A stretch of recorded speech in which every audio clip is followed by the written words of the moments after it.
Bonjour tout le monde, je suis de retour avec notre série Top 5. Alors aujourd'hui, je vais vous parler des meilleurs fards à joues de ma collection. Donc on va commencer avec la 5e position où on va trouver le blush de chez NARS dans la couleur Exhibit A.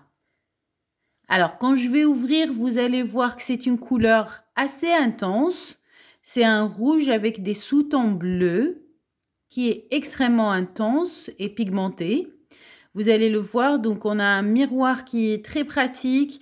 Et puis on va faire un peu le swatch ensemble. Ce blush, il est très joli à utiliser sous votre fond de teint pour toutes les teintes de peau. Ça donne un effet bronzé. Donc on va voir ensemble à quoi cela ressemble, la couleur.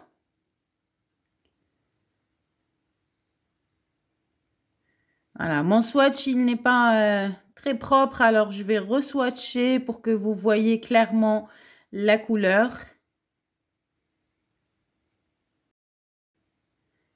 Comme vous voyez, c'est extrêmement joli, c'est extrêmement pigmenté. En 4e position, on a le blush de chez Kiko de cette année. Donc, c'est la collection Unexpected Paradise et ce blush, c'est le numéro 01, Shadow of Earth. Ce fard à joues, il est très léger. En premier, je pensais que ça n'allait pas, ça allait être très clair pour ma peau, mais ça fonctionne en mettant 2 couches. Ça donne un rendu très naturel et un peu lumineux. Vous allez voir, la texture, elle est mate, mais un peu lumineuse.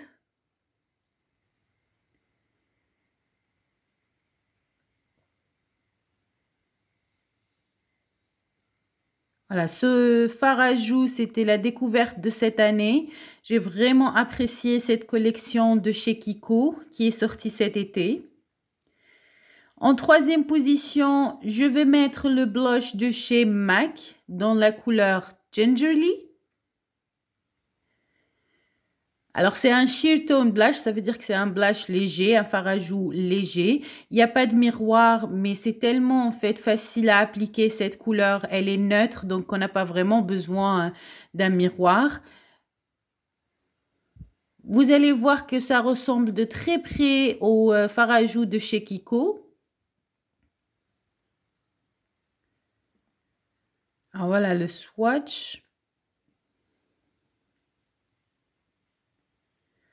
Je vais encore une fois re-swatcher pour que vous voyez clairement la couleur.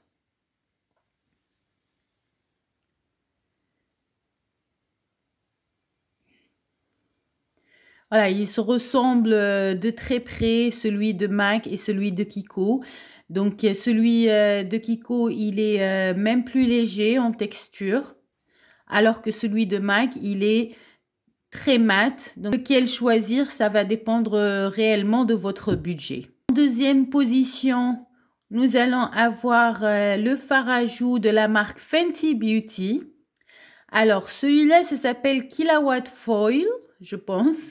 Et c'est la couleur Mimosa Sunrise et Sangria Sunset. Donc, c'est normalement un highlighter, mais je ne vois pas qui peut utiliser cette couleur comme highlighter. C'est quand même très intense. C'est une couleur nacrée. Et moi, je trouve que c'est très joli en blush. J'utilise très souvent en blush. Alors, je peux utiliser une couleur ou l'autre ou faire le mix des deux. Donc, je vais swatcher les deux couleurs séparément et ensuite faire un mix des deux pour que vous voyez un peu le rendu. Donc, voilà, ça, c'est les deux couleurs. Et on fait un mix des deux. Donc, c'est un peu 3 en 1. Donc, si vous aimez les fards à joues lumineux, nacrés, je vous conseille très vivement de prendre ce produit. Alors, ça nous donne 3 couleurs bien distinctes quand même. Donc, je vais ajouter un peu de la couleur orange au mix parce que c'est comme ça que j'aime la porter. Voilà. Mais vous pouvez porter ça comme vous voulez. Alors, imaginez ça en été, c'est juste exceptionnel en fait, le rendu. Pour terminer, en première position, j'ai le blush de chez Hourglass. dans la couleur Mood Exposure. Donc ce blush, c'est vraiment le meilleur blush de tout temps. Je l'utilise quotidiennement, très souvent. D'ailleurs, je le mets parfois de côté pour que je puisse utiliser d'autres parce que c'est celui sur lequel je mets toujours la main en premier. Donc cette couleur, elle est très fameuse. Alors on a un miroir également avec ce fard à joues. Alors, vous allez voir maintenant quand je swatch cette couleur, elle a l'air comme ça de rien. Donc, c'est un mauve en fait. La couleur, c'est un mauve neutre. Et comme ça a l'air de rien, mais pourtant, c'est tellement beau sur les joues. En fait, si vous voyez un peu sur YouTube ou sur Internet, vous allez trouver que tout le monde dit la même chose, que ce blush, il a l'air de rien comme ça swatché, mais que le rendu sur le visage est juste magnifique. Voilà du coup mes top 5 des meilleurs fards à joues de tout temps de ma collection. J'espère que cette vidéo vous a inspiré. Si vous avez besoin de n'importe quelle information, vous allez trouver toutes les informations nécessaires en barre d'infos. Et si vous souhaitez me poser une question, n'hésitez pas à me laisser un commentaire et à vous abonner à ma chaîne. Je vous vois très bientôt dans une autre vidéo. Merci!